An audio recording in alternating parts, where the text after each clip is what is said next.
പ്രചരിപ്പിച്ചുകൊണ്ടിരിക്കാൻ ഇന്നത്തെ പത്രമാധ്യമങ്ങൾ കണ്ടില്ലേ? രാഷ്ട്രീയ പ്രേരിതമാണെന്ന്. എന്ത് രാഷ്ട്രീയം?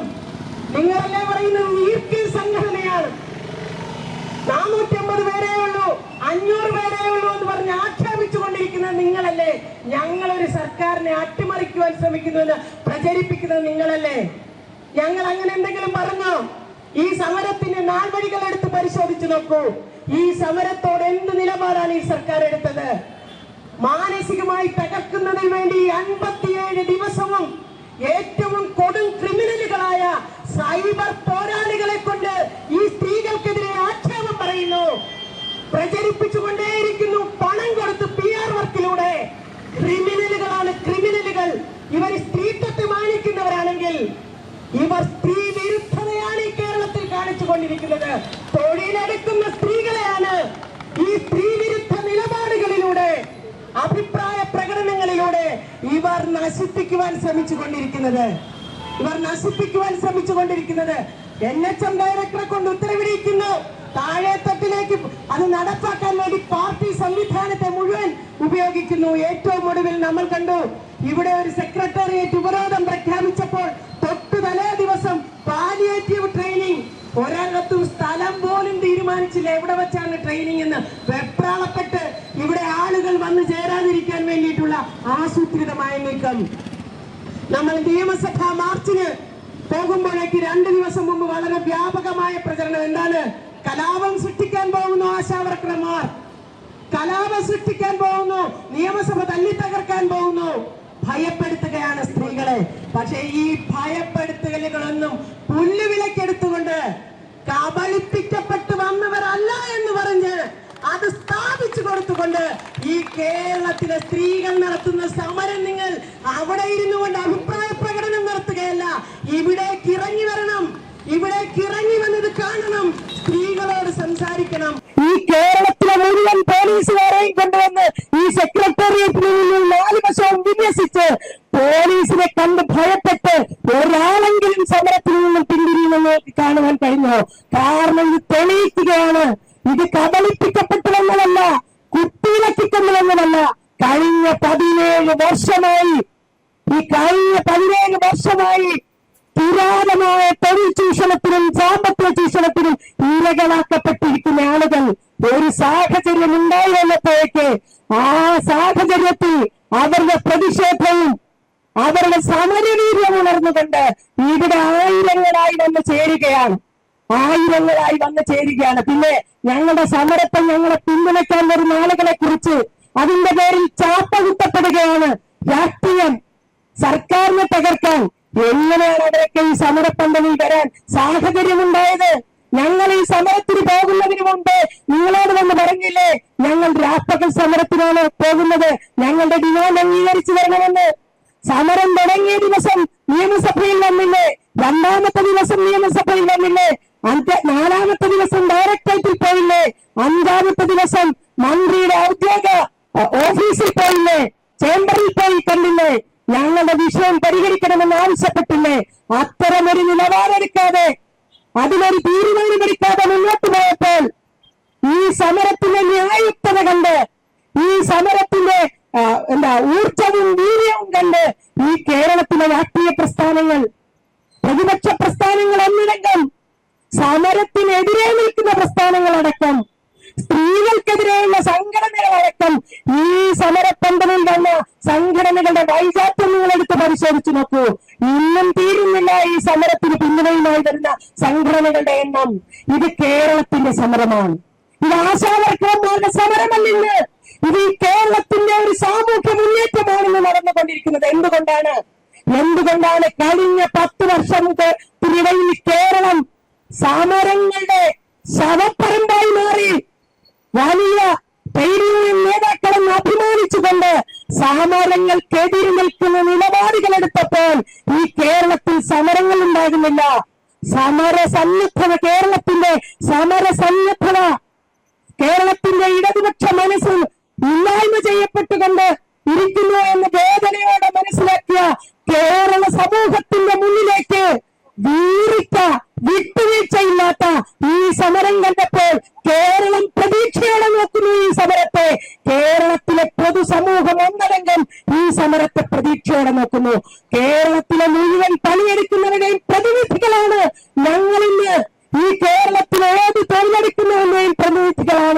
എന്ന് അവരെല്ലാം ആഗ്രഹിക്കുകയാണ്.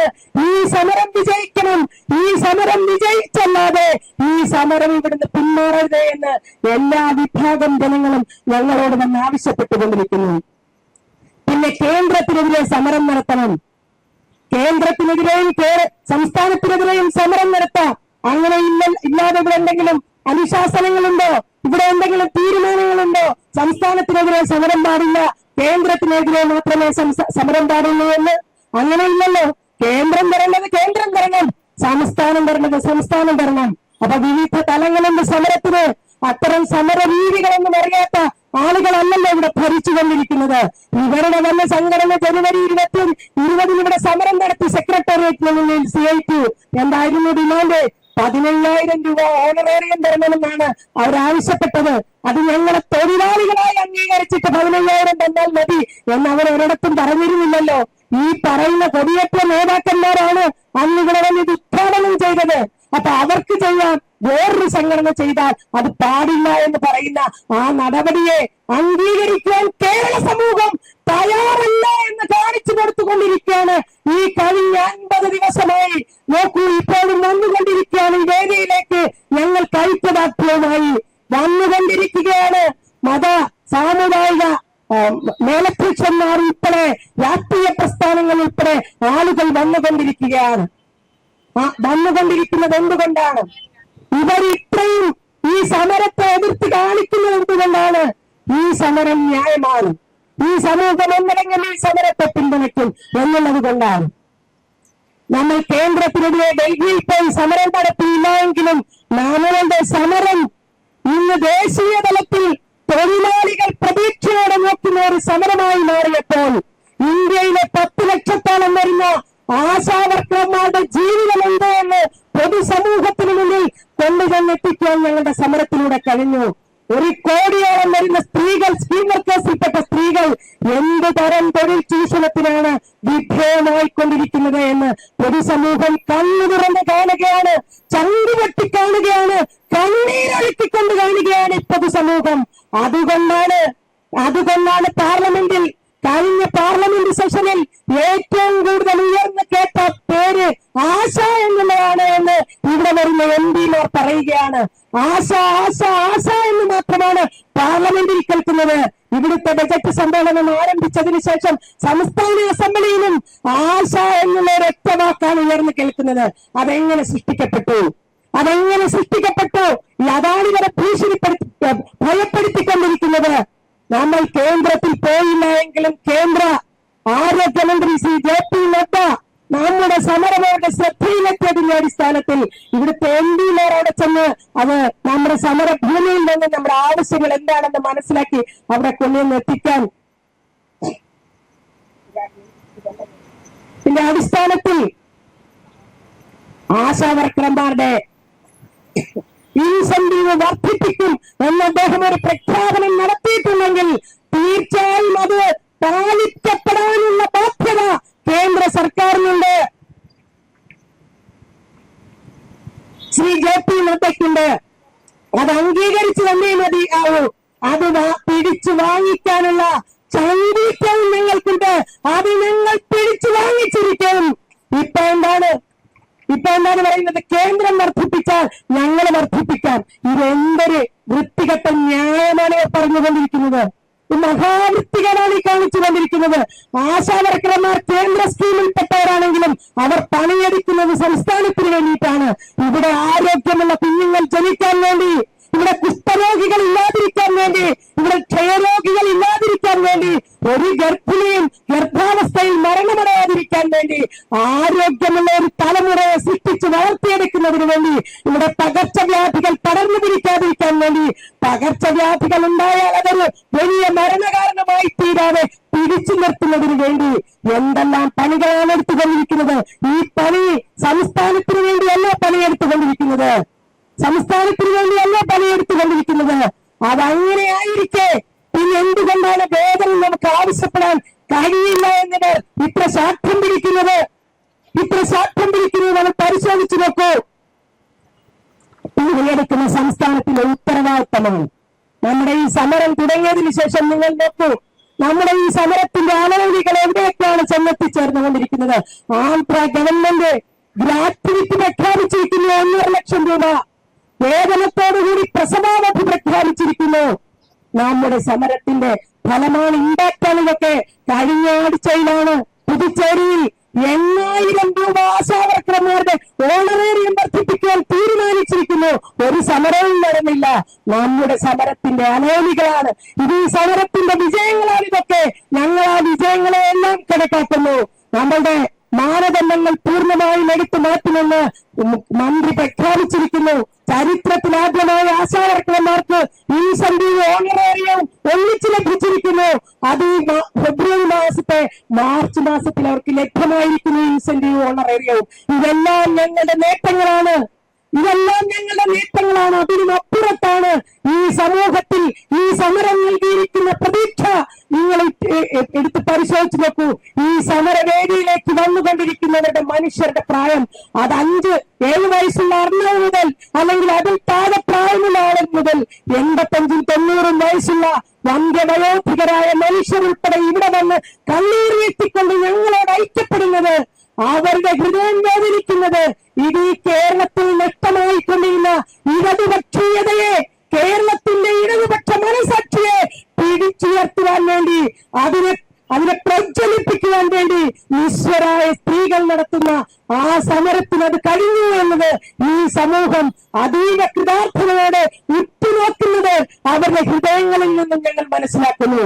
ഇവിടുത്തെ ബുദ്ധിജീവികൾ, സാംസ്കാരിക പ്രവർത്തകർ ഈ ഇടതുപക്ഷത്തോടൊപ്പം ചേർന്ന് നിൽക്കുന്നുവെന്ന് അവർ വിചാരിച്ചു കൊണ്ടിരിക്കുന്ന ആളുകൾ, കവി സച്ചിദാനന്ദനെ പോലെയുള്ള ആളുകൾ, KG കാരെ പോലുള്ള ആളുകൾ, എത്രയോ ഡി രാജീവിനെ പോലെയുള്ള ആളുകൾ, എത്രയോ സാമൂഹ്യ സാംസ്കാരിക നായകന്മാരാണ് ഈ സമരത്തോട് ഐക്യപ്പെട്ടു വരുന്നത്. സത്യവാദിനെ പോലെയുള്ള ആളുകൾ ഇവിടെ എത്താൻ കഴിയാത്തത് കൊണ്ട് ഞങ്ങൾക്ക് സന്ദേശം അയക്കുന്നു. നിങ്ങളോടൊപ്പമാണ് അന്തർദേശീയ തലത്തിലുള്ള ലേബർ മുന്നേറ്റങ്ങൾ, യൂണിയനുകൾ ഈ സമരത്തിന് ഐക്യദാർഢ്യം പ്രഖ്യാപിക്കുന്നു. നമ്മളിവിടെ മുഖ്യമന്ത്രിക്ക് നിവേദനം കൊടുത്തു. ഈ സമരം സെറ്റിൽ ചെയ്യാൻ നിങ്ങൾ ഇടപെടണം, ബഹുമാനപ്പെട്ട മുഖ്യമന്ത്രി ഇടപെടണം. മനുഷ്യാവകാശ കമ്മീഷന് പരാതി കൊടുത്തു. ഈ സമരം, സ്ത്രീകൾ നടത്തുന്ന സമരം സെറ്റിൽ ചെയ്യാൻ ഇടപെടണം. ഗവർണർക്ക് കൊടുത്തു. ഈ സമരം സെറ്റിൽ ചെയ്യാൻ ഇടപെടണം. പക്ഷെ ഒരാളും ഇടപെടുന്നില്ല. എല്ലാവരും കെട്ടപ്പെട്ടിരിക്കുന്നു. എവിടെയൊക്കെയോ കെട്ടപ്പെട്ടിരിക്കുകയാണ് എല്ലാവരും. പക്ഷെ കേരള സമൂഹം എന്നടങ്കം പറയുന്നു, ആശാവർക്കർമാരുടെ സമരം സെറ്റിൽ ചെയ്യണം. ന്യായമായി ഡിമാൻഡുകൾ അംഗീകരിച്ചു കൊടുത്തുകൊണ്ട് ആ സമരം സെറ്റിൽ ചെയ്യണമെന്ന് ഈ കേരളത്തിന്റെ പൊതുസമൂഹം ഒന്നടങ്കം ആവശ്യപ്പെടുമ്പോഴും അതിനെതിരെ മുഖം തിരിച്ചു നിൽക്കുന്ന സർക്കാർ, അതിനെതിരെ മുഖം തിരിച്ചു നിൽക്കുന്ന സർക്കാരിന് വലിയ വില നൽകേണ്ടി വരും. ഇപ്പോൾ അവർ തുടക്കം മുതൽ പറഞ്ഞു തുടങ്ങി. ഇപ്പോഴും പറയുന്ന ഈ രാഷ്ട്രീയ പ്രയോഗം സർക്കാരിനെ മറിച്ചിടാണ് എന്നൊക്കെയുള്ളത് ഞങ്ങളുടെ അജണ്ടയേ ആയിരുന്നില്ല. ഞങ്ങളുടെ ചിന്തയിൽ അങ്ങനെ വന്നിട്ടേ ഇല്ല. ഒരു ജനാധിപത്യ ഭരണ സംവിധാനത്തിനുള്ളിൽ ഒരു തൊഴിൽ സമരം ഉണ്ടായാൽ ആ തൊഴിൽ സമരം സെറ്റിൽ ചെയ്യുന്നതിനുള്ള ജനാധിപത്യപരമായ മാർഗങ്ങളുണ്ട്. ഞങ്ങൾ വോട്ട് ചെയ്ത, ഞങ്ങൾ നികുതി കൊടുത്ത, ഞങ്ങളുടേതെന്ന് വിശ്വസിക്കുന്ന ഒരു സർക്കാരിനോട് ആവശ്യപ്പെട്ടാൽ ശത്രുക്കളോടെന്ന പോലെ ഇതിനെ പെരുമാറുമെന്ന്, ഹൃദയമില്ലാതെ പെരുമാറുമെന്ന് ഞങ്ങൾ പ്രതീക്ഷിച്ചില്ല. അതുകൊണ്ടാണ് ഞങ്ങൾ സമരവുമായി വന്നത്. അതിനപ്പുറത്തായി ഞങ്ങൾക്ക് ഒരു രാഷ്ട്രീയ ലക്ഷ്യങ്ങളുമില്ല. സർക്കാരിനെ അട്ടിമറിക്കുക എന്നുള്ള ഗൂഢലക്ഷ്യമില്ല.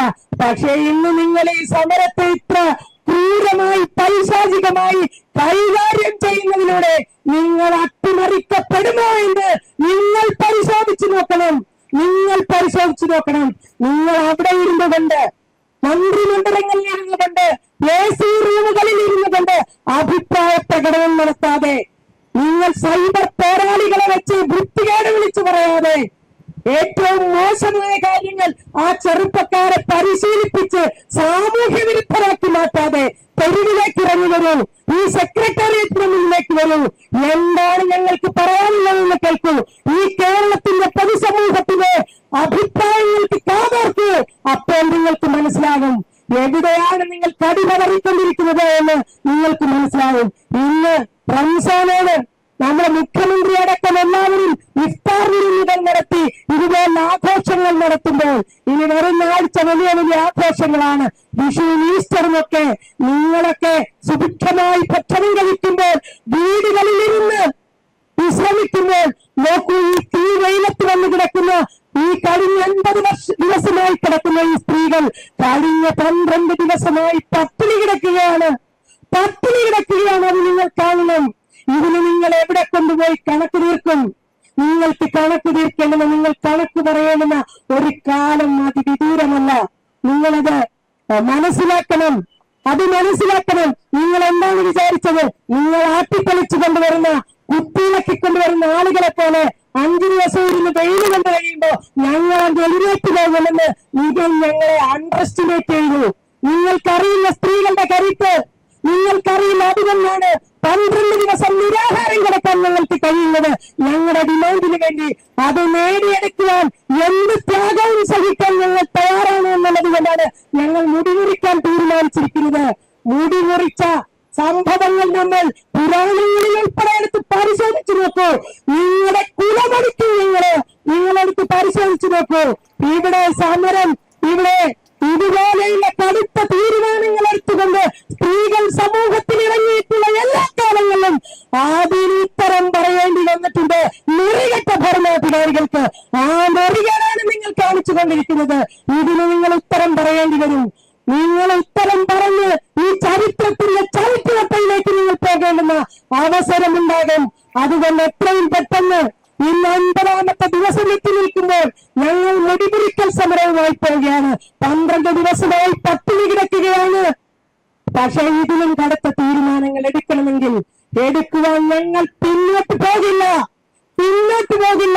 ഈ ഓണറേറിയം വർദ്ധിപ്പിക്കുക എന്നുള്ളതും വിരമിക്കലാനുകൂല്യം പ്രഖ്യാപിക്കുക എന്നുള്ളത് ഡിമാൻഡ് നേടിയെടുക്കാതെ അവസാനത്തെ ആശയുടെ അവശേഷിക്കുന്നത് വരെ ഈ സമരം മുന്നോട്ട് പോകും. കേരളത്തിന്റെ പൊതുസമൂഹം ഞങ്ങളോടൊപ്പമാണ് എന്ന് ഞങ്ങൾക്ക് 100% ഉറപ്പുണ്ട്. നിങ്ങളോടൊപ്പമല്ല കപട ഭരണാധികാരികളെ, വഞ്ചകരെ നിങ്ങൾ തിരിച്ചറിയുക. ഈ പൊതുസമൂഹം നിങ്ങളോടൊപ്പമല്ല, കേരള ജനത ഞങ്ങളോടൊപ്പമാണ്. ഇന്ത്യയിലെ മഹാഭൂരിപക്ഷം വരുന്ന പണിയെടുക്കുന്നവൻ ഞങ്ങളോടൊപ്പമാണ്. ആ ഉറച്ച വിശ്വാസം ഞങ്ങൾക്കുണ്ട്. ഞങ്ങളെ കഴിഞ്ഞ 50 ദിവസമായി ഇവിടെ പരിരക്ഷിക്കുന്നത് ഈ പൊതുസമൂഹത്തിന്റെ രക്ഷാകവചമാണ്.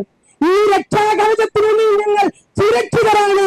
വെയിലിന്റെ ബുദ്ധിമുട്ടുകൾ ഉണ്ടാകാം, പട്ടിണി കിടക്കുന്നതിന്റെ ബുദ്ധിമുട്ടുകൾ ഉണ്ടാകാം, പലതരത്തിലുള്ള ബുദ്ധിമുട്ടുകൾ ഉണ്ടാകാം. പക്ഷേ ഒരു നശീകരണ ആയുധത്തിനും കയറാൻ കഴിയാത്ത തരത്തിലുള്ള അതിശക്തമായ ഒരു സംരക്ഷണ വലയം കേരള പൊതുസമൂഹം ഞങ്ങൾക്കായി സൃഷ്ടിച്ചു വെച്ചിരിക്കുന്നു.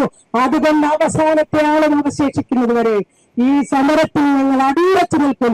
ഇനിയും നിങ്ങൾക്ക് ഭരണതലത്തിൽ നിന്നുകൊണ്ട് ഈ സമരത്തെ തകർക്കുവാൻ കഴിയുന്ന എല്ലാ ആയുധങ്ങളും എടുത്ത് പരിശോധിച്ചു നോക്കൂ. ഞങ്ങൾ തകരില്ല.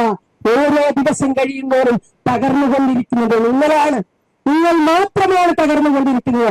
ആ ഒരു തിരിച്ചറിവ് നിങ്ങൾക്കുണ്ടാകണം എന്ന് അഭ്യർത്ഥിച്ചുകൊണ്ട് ഇവിടെ എത്തിച്ചേർന്ന മുഴുവൻ ആളുകളെയും സ്വാഗതം ചെയ്തുകൊണ്ട് മുഴുവൻ ആശാ സഹോദരിമാരെയും ഈ മുടിമുറിക്കൽ പ്രതിഷേധ സമരത്തിൽ നമുക്കറിയാം, സ്ത്രീകളെ സംബന്ധിച്ചിടത്തോളം അവർക്ക് വളരെ പ്രയാസമുള്ള കാര്യമാണ്. പക്ഷെ ആ പ്രയാസമുള്ള കാര്യവും ഈ നോബിളായിട്ടുള്ള ഏറ്റവും ഉദാത്തമായ ഡിമാൻഡിന് വേണ്ടിയിട്ട് ഏറ്റെടുക്കുവാൻ സ്ത്രീകൾ തയ്യാറാകുന്ന അനിതര സാധാരണമായ ഒരു ചരിത്ര മുഹൂർത്തമാണിത്. അതിന് തയ്യാറായ മുഴുവൻ ആശാ സഹോദരിമാരെയും ഇവിടെ എത്തിച്ചേർന്ന മുഴുവൻ ജനാധിപത്യ വിശ്വാസികളെയും മുഴുവൻ മാധ്യമ സുഹൃത്തുക്കളെയും സ്വാഗതം ചെയ്തുകൊണ്ട് നന്ദി പറഞ്ഞുകൊണ്ട് ഞാൻ എന്റെ വാക്കുകൾ അവസാനിപ്പിക്കുന്നു. നീതിയുടെ ന്യായത്തിന്റെ സമരം വിജയിക്കുന്നെങ്കിൽ അത് ഈ നാടിന്റെ വിജയമാണ് എന്ന് മാത്രം പറയാൻ ഞാൻ ആഗ്രഹിക്കുകയാണ്. മുടി മുറിച്ചുകൊണ്ട് ആണ് ഈ പ്രതിഷേധത്തിൽ ഇന്ന് പങ്കുചേരുന്നത്. ഈ മുടി മഴിച്ചിട്ട് ഞങ്ങളൊരു പ്രകടനം നടത്തും. അതിനുശേഷം മാത്രമേ ഞങ്ങൾ വന്ന് ഈ മുടി മുറിക്കുകയുള്ളൂ. അപ്പൊ അതിനായിട്ട് എല്ലാവരും ഈ ചരിത്ര ഭൂമിയെ ഞങ്ങളുടെ മുടി ഞങ്ങളുടെ ശരീരത്തിലുള്ള അവസ്ഥയിൽ അവസാനമായെന്ന് കാണിക്കാൻ പോവാണ്. അതിനുശേഷം ഞങ്ങൾ ഇത് മുറിക്കും. അപ്പോൾ എല്ലാവരും അതിന് തയ്യാറാകണം. നമ്മളൊരു ചെറിയ പ്രകടനം നടത്തി ഇവിടെ വന്നതിന് ശേഷമാണ് മുടി മുറിക്കുന്നത്.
സൂചിപ്പിക്കുന്നത് പോലെ വളരെ വൈകാരികമായ ഒരു വിഷയം തന്നെയാണ്.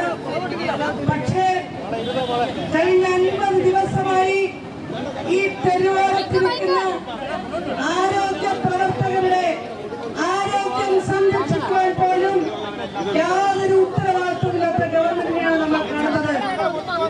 പ്രിയമുള്ളവരെ, ഇന്ന് 50 ദിവസം ഇവിടെ ഇരിക്കുമ്പോൾ പോലും ഉത്തരവാദിത്തപ്പെട്ട ആളുകൾ ആക്ഷേപിക്കുന്നു. 235 രൂപ കൂലി അത് ഞങ്ങൾക്ക് മതിയാവുന്നത് പറയുമ്പോൾ ഞങ്ങളെ വീണ്ടും വീണ്ടും ആക്ഷേപിച്ചൊറ്റപ്പെടുത്താൻ ശ്രമിക്കുന്നു. ഈ ആക്ഷേപങ്ങൾ ഞങ്ങൾ പൊറുക്കില്ല, കേരള സമൂഹം പൊറുക്കില്ല. പ്രത്യേകിച്ചും കേരളത്തിലെ സ്ത്രീകൾ ഇന്ന് ഞങ്ങളുടെ ഈ മുടി മുറിച്ച് പ്രതിഷേധിക്കുമ്പോൾ കേരളത്തിന്റെ വിവിധ ജില്ലകളിൽ, ആലപ്പുഴയിൽ, എറണാകുളത്ത്, കാസർഗോഡ് തുടങ്ങി വിവിധ ജില്ലകളിൽ ഈ ആശാപ്രവർത്തകർ അതോടൊപ്പം അനുഭവം പ്രകടിപ്പിച്ചുകൊണ്ട് പുരുഷന്മാരടക്കം ഇന്ന് മുട്ടയടിക്കുന്നുണ്ട്, മുടി മുറിക്കുന്നുണ്ട്. ഇതൊരു സവിശേഷമായ സമരമാണ്.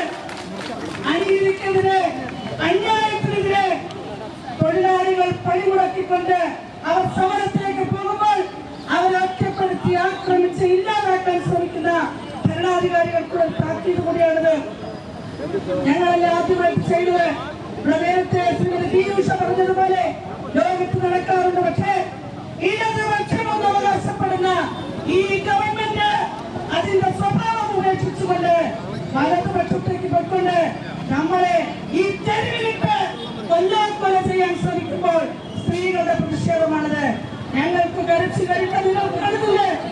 ഞങ്ങളെ മുഴുവൻ അക്ഷോഭർക്കമായും തലയത്തി പിടിച്ചിട്ടാണ് ഈ മുടി മുറിക്കാനെത്തിയിരിക്കുന്നത്. ആരും കഴിയില്ല. അങ്ങനെ കരഞ്ഞ് തലതാട്ടിപ്പോകാൻ ഞങ്ങൾ തീരുമാനിച്ചിട്ടില്ല. അങ്ങനെ ചെയ്യില്ല എന്ന് പ്രഖ്യാപിച്ചുകൊണ്ടാണ് ഈ മുടി മുറിക്കുന്നത്. ഇന്നിവിടെ നടക്കുന്ന ഈ മുടിമുറി ഇത് ഈ കേരളമെമ്പാടും നടക്കട്ടെ എന്ന് ഞങ്ങൾ ആവശ്യപ്പെടുകയാണ്.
സിന്ദാബാദ് വ്യാപക സമരം 9 ദിവസം വ്യാപക സമരം 9 ദിവസം ആരെയും അട്ടിമറിക്കാനല്ല ആരെയും അട്ടിമറിക്കാനല്ല ജീവിക്കാനാണ് ഈ സമരം ജീവിക്കാനാണ് ഈ സമരം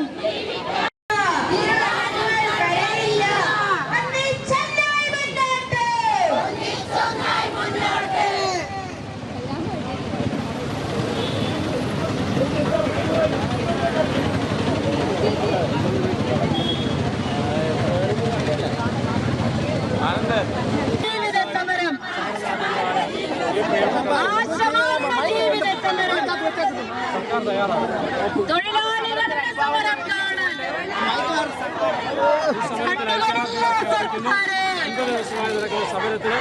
തൊഴിലാളികളുടെ സമരം കാണാൻ കണ്ണുകളില്ല സർക്കാർ